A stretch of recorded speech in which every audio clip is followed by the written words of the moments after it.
چنانچہ اللہ تعالیٰ نے فرمایا کہ قد افلح المؤمنون سورہ مؤمنون میں کہ بے شک کامیاب ہو گئے ایمان والے۔ کون ہیں یہ؟ الذین هم فی صلاتهم خاشعون، یہ وہ لوگ ہیں کہ جو اپنی نمازوں میں گڑ گڑاتے ہیں۔ اب ہر ایک اپنا محاسبہ، مجھ سمیت ہر ایک اپنا محاسبہ کرے کہ خالی گنتی پوری کر رہے ہیں، ایک تو پڑھتے ہی نہیں ہیں وہ خطرے میں، اور ایک جو پڑھتا ہے وہ بھی گنتی پوری کر رہا ہے، آئے بھاگ گئے، کوئی توجہ نہیں ہے۔ جس طرح اپنے کام ایک دم دلچسپی کے ساتھ اور توجہ کے ساتھ کرتا ہے، کیا نماز بھی اسی طرح سے ادا کرتا ہے، اللہ کی طرف اسی طرح سے متوجہ ہوتا ہے؟ ہر ایک اپنے آپ سے سوال کر لے۔ اللہ فرماتا ہے الذین هم فی صلاتهم خاشعون، یہ وہ لوگ ہیں کہ جو اپنی نمازوں میں گڑ گڑاتے ہیں۔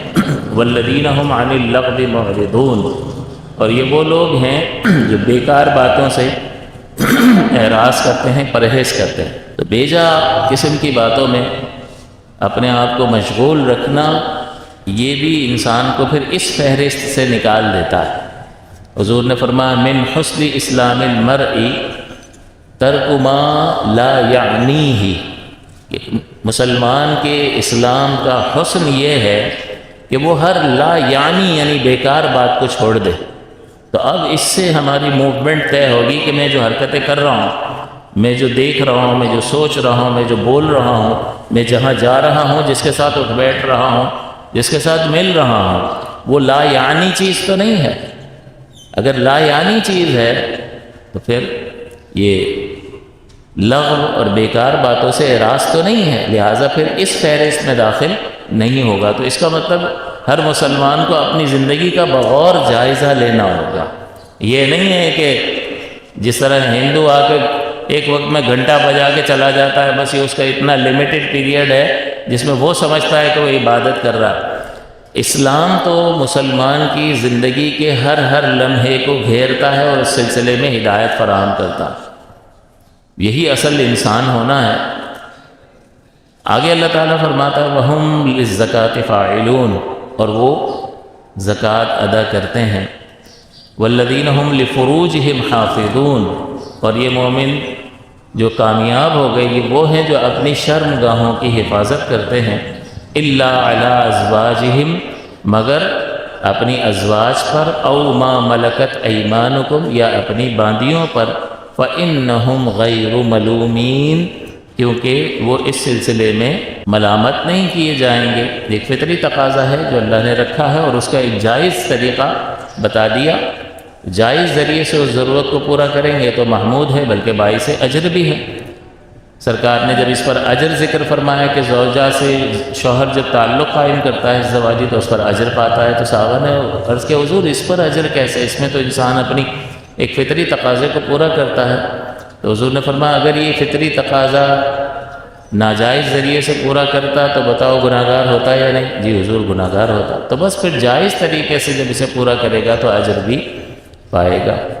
تو یہ فطرت میں اللہ نے رکھا ہے، جس طرح بھوک لگتی ہے، جس طرح پیاس لگتی ہے، اس طرح یہ فطری تقاضا بھی اللہ تعالیٰ نے انسان میں رکھا ہے۔ تو اس کے پیدا ہونے پر کوئی ملامت نہیں ہے، اور اس کے جائز ذریعے سے پورا کرنے پر کوئی ملامت نہیں ہے۔ انبیاء کی سنت ہے النکاح من سنتی ومن رغب عن سنتی فلیس منی، کہ جس نکاح میری سنت سے ہے اور جس نے اس سے منہ موڑا اس نے وہ ہم میں سے نہیں ہے۔ تو اللہ تعالیٰ نے یہاں فرمایا تو اب فمن ابتغى وراء ذلك، جو اس کے علاوہ چاہے گا، یعنی ازواج اور باندیوں کے علاوہ، فاولئک هم العادون، تو یہ لوگ حد سے تجاوز کرنے والے ہیں۔ اب ہم میں سے مجھ سمیت ہر ایک غور کر لے کہ وہ تنہائی میں کیا کیا کر رہا ہے، کیا کیا دیکھ رہا ہے، کیا کیا تصورات قائم کر رہا ہے۔ اگر اس میں کوئی گندی چیزیں اور خراب چیزیں آ رہی ہیں تو پھر یہ جو قد افلح المؤمنون فرمایا کہ بے شک کامیاب ہو گئے ایمان والے، یہ اس فہرست میں یہ جو انعام جنت الفردوس کا آگے ان کے لیے ذکر ہوگا، یہ اس فہرست میں پھر نہیں آتا۔ اس کا مطلب یہ ہوا کہ ہمیں اپنا محاسبہ کر کے اپنی اصلاح کرنی ہوگی۔ والذین هم لاماناتهم وعدهم راعون، اور وہ لوگ، وہ ایمان والے کہ جو اپنی امانتوں کی اور اپنے وعدوں کی رعایت کرتے ہیں، یعنی ان کا پاس رکھتے ہیں۔ امانت رکھوائیے کسی نے، اس نے مانگی اس کو واپس کرو، وعدہ کیا ہے وعدہ پورا کر دیا۔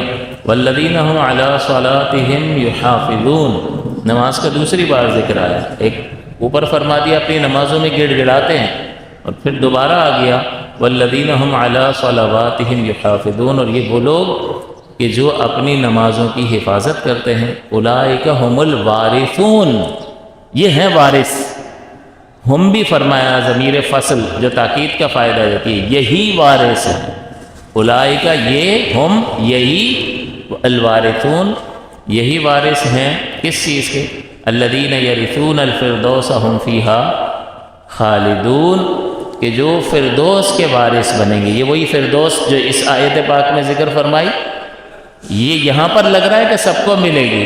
آمنوا وعملوا الصالحات کانت لهم جنات الفردوس نزلا، تو یہاں فرمایا آمنوا وعملوا الصالحات، آگے جنت الفردوس کا ذکر فرما دیا، تو آیت مطلق محسوس ہو رہی ہے، لیکن سورہ مومنون کی ابتدائی آیات اس کے ساتھ ملائیں گے تو یہ مقید ہے ان اوصاف سے متصف، ان خوبیوں والے مومنوں کو جنت الفردوس ملے گی۔ باقی جنت ملے گی لیکن یہ اعلیٰ ترین درجہ ہے نا، سب سے بیسٹ جنت میں جو مقام ہے یہ وہ ہے اولئک الذین یرثون الفردوس هم فیہا خالدون، یہ اس میں ہمیشہ رہیں گے۔ تو یہاں یہ تقیید فرما دی ان آیات مبارکہ کی، لہٰذا اپنا محاسبہ کرتے ہوئے ان 10 صفات کو ہر مومن کو اپنے اندر پیدا کرنے کی کوشش کرنی چاہیے۔ لیکن کیا پھر ہم اگر اس درجے پر بہرحال اگر نہیں اترتے ہیں پورے، تو کیا ہم کیا کریں؟ یوں کہیں کہ یا اللہ میں چھوٹی سی جگہ دے دینا جنت میں، کونے میں ڈال دینا، یہ بھی تیرا کرم ہے۔ نبی کریم کیا فرماتے ہیں؟ حضرت ابو ہریرہ رضی اللہ تعالیٰ عنہ سے مروی ہے کہ سید عالم صلی اللہ علیہ وسلم نے فرمایا کہ جب اللہ سے مانگو تو فردوس مانگو۔ تعلیم یہ ہے، یوں نہیں کونے میں ڈال دینا، ادھر ڈال دینا، جنت الفردوس جو بیسٹ پلیس ہے ہمیں، تو چلو ہمارے پاس عمل نہیں ہے نا، لیکن اللہ تعالیٰ کی رحمت کی امید تو ہے، اس کے فضل کی امید تو ہے۔ بھئی ہم نے تو کچھ بھی نہیں کیا تھا، اس نے عدم سے وجود بھی دیا نا، ہم نے کچھ بھی نہیں کیا تھا، آج تک پالتا چلا آ رہا ہے یا نہیں؟ یہ ہمارے کسی عمل کا بدلہ ہے؟ نہیں، ہم نے کچھ بھی نہیں کیا تھا، اس نے ایمان کی دولت ایک مسلمان کے گھر میں بھی پیدا کر دیا۔ ہم نے کچھ نہیں کیا تھا، اس نے اپنے فضل سے اپنے پیارے حبیب کی امت کا ایک فرد بھی بنا دیا، جس کی موسیٰ علیہ السلام تمنا کر رہے ہیں، اللہ کے خلیل تمنا کر رہے ہیں، کلیم اللہ، موسیٰ کلیم اللہ تمنا کر رہے ہیں۔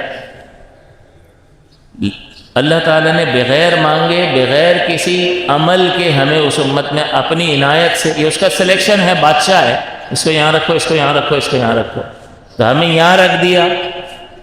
ہے کوئی ہمارا کردار کمال؟ اللہ تعالیٰ کی عنایت، تو اس کے فضل سے امید ہے۔ حضور نے فرمایا جب بھی مانگو تو اللہ تعالیٰ سے فردوس مانگو، کیونکہ وہ جنتوں میں سب کے درمیان اور سب سے بلند ہے، اور اس پر عرش رحمان ہے، جنت الفردوس پر، اور اسی سے جنت کی نہریں جاری ہوتی ہیں، پوری جنت میں جا رہی ہیں۔ حضرت کعب نے فرمایا کہ فردوس جنتوں میں سب سے اعلیٰ ہے، اس میں نیکیوں کا حکم کرنے والے اور برائیوں سے روکنے والے عیش کریں گے، نبی کے مشن کے ساتھ وابستہ ہونے والے، اور یہ ہر ایک کرے گا۔ سب سے پہلے اپنے آپ کو روکے گا، تو اپنے آپ کو بھلائی کا حکم کر رہا ہے یا نہیں؟ اپنے آپ کو برائی سے روک رہا ہے یا نہیں؟ اللہ کے کلمے کو، اس کے دین کو اپنی اس ذات پر نافذ، پھر جو آپ کے انڈر میں آتے ہیں ان پر، اور پھر معاشرے کی اصلاح جہاں تک ممکن ہو سکے۔ تو یہ نبی کا مشن ہے، جو نبی کے مشن کو اپنائے گا تو پھر وہ نبیوں کے ساتھ ہی ہوگا، اور انبیاء کہاں ہوں گے؟ جنت الفردوس میں ہوں گے۔ اور اس کے برعکس اگر کوئی برائی پھیلانے کی کوشش کرے گا، کوئی فحش چیزیں پھیلانے کی کوشش کرے گا، کوئی بھی گندی چیز آئے، گانا آیا، کوئی بھی ایسی غیر اسلامی چیز آئے، جلدی لوگ ہنسیں گے، یار یہ کیا مزے کی چیزیں بھیجتا ہے۔ بس یہ دو کسی کے جملے سننے کے لیے تیری پاس آتے ہیں، ہمارے پاس نہیں آ رہے، خوش ہو رہا ہے اس سے نا، اندر حفظ نفس اس کو حاصل ہو رہا ہے۔ لیکن یہ تباہی کا راستہ ہے، کتنی گناہ جاریہ آگے بھیج دیے، لوگ دیکھتے چلے جا رہے ہیں، اور اس کے نامہ اعمال میں گناہ لکھا جا رہا ہے۔ لہٰذا سوچ سمجھ کر، تو یہ برائی کو پھیلانا، بعض اوقات اپنے عمل سے بھی انسان برائی کو پھیلاتا ہے، گناہ کر کے سب کو بتا رہا ہے، میں فلم دیکھ کر آیا تو بھی دیکھیے. اللہ نے پردہ رکھا تھا، یہ آ کے بتا رہا ہے. حضور نے ناراضگی کا اظہار فرمایا ایسے شخص کے لیے کہ اللہ نے تمہارے گناہ کو چھپا لیا ستار نے، لیکن تم خود اپنے گناہوں کا پردہ چاک کرتے ہو. حضور نے ناراضگی کا اظہار فرمایا اور بڑی دلیری سے بتا رہا ہے لوگوں کو کہ تم بھی کرنا. اس کو بھی ابھار رہا. اس کا نتیجہ کیا نکلے گا؟ یہ کہاں کھڑا ہے؟ یہ نبی کے مشن کے سامنے کھڑا ہے. کبھی بھی کامیاب نہیں ہوگا، ذلیل و رسوا ہوگا، کبھی بھی کامیاب نہیں ہو سکتا. لہذا سوچ سمجھ کر صحبتوں کو اختیار کرنے کی ضرورت ہے.